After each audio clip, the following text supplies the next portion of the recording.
Hi guys, it's Dominic Borsbury and I'm coming back with a part two regarding effective communication. The first one was about rapport, how to get rapport, which is commonality with individuals, whether that's personally or within business. Don't forget, you are always going to have to be clear with your speech, articulate and convey the right meaning. But what's the wrong meaning? I'll start off by saying something called congruence and incongruence. So if I'm staring down at the floor saying Dominic's going to get you calmer and far more confident, that's particularly incongruent. When you're congruent, that means that your conscious mind and your unconscious mind are level. Okay? They are literally playing the same game. Yes, I do mention on regular videos that the unconscious mind is controlling you automatically. But when you become aware of that, you can iron out any glitches you have in your speech, in your voice tonality, in your body posture. Coming back to your speech and the words you literally use on a day-to-day basis. I'm not sure if you're aware, but I call them predicates. So how you learn is vitally important to what you get out of life. But when you understand how you do learn, then you can turn that to your advantage and the other business owners that you mix with whilst you're networking, or as I like to call it, coffee working. You can turn it to your advantage. I'll give you an example. I call it the VACOG model. Okay, it's not patented at all. It's out there. You can do the research. So you literally learn from the age of 14, there's a preferred learning representational system. So how you represent the world outside of these eyes externally to you, and then internally take all of that information in on board, and you filter that information to suit you as an individual. Don't forget, every single individual is different, okay? So the VACOG is really about how you talk visually, auditory, kinesthetic, olfactory, sense of smell, gustatory, sense of taste. Leave the last two out for a moment. I want you to do this experiment at home, perhaps with family, on the phone. Get a list of visual words, auditory words, kinesthetic words, maybe olfactory and gustatory words. Visual words, clearly, clear, brighter picture. They're all visual words. Auditory, sounds about right. That rings a bell. Yeah, I can hear you. Kinesthetic, you've got two for kinesthetic. You've got kinesthetic external, I can feel this pen, or you've got kinesthetic internal, which talks about your feelings or other people's feelings.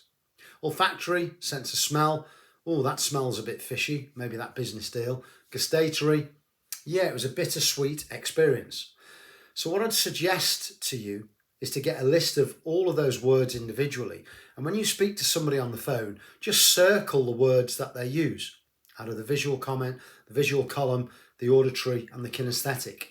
And you'll build up a picture, pardon my visual acuity here, you'll build up a picture of how the other person on the phone actually represents the world to them.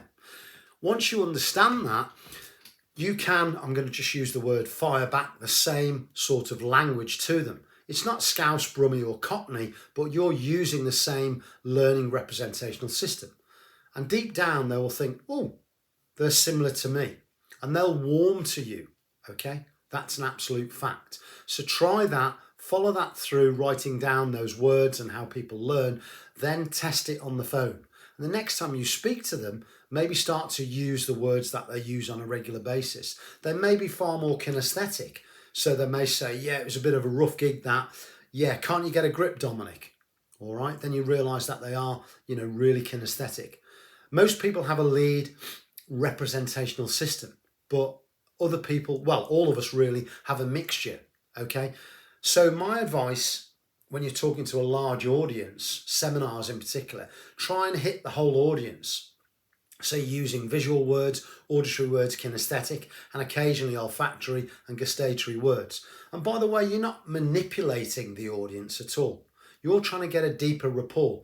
And people appreciate people who actually dig deep and make the effort. They're not just going, as I said on the previous video, yeah, yeah, yeah. This can be done with practice. And I want you to think about when you learn to drive. Maybe some of you don't drive, but I assure you when you first learn to drive, oh my God, there's so many things to remember. But when you pass your test, yes, there's freedom. But I bet some of you who passed the test many years ago are smoking a cigar, got your foot up out the window, and you just relax with it. It's automatic, okay?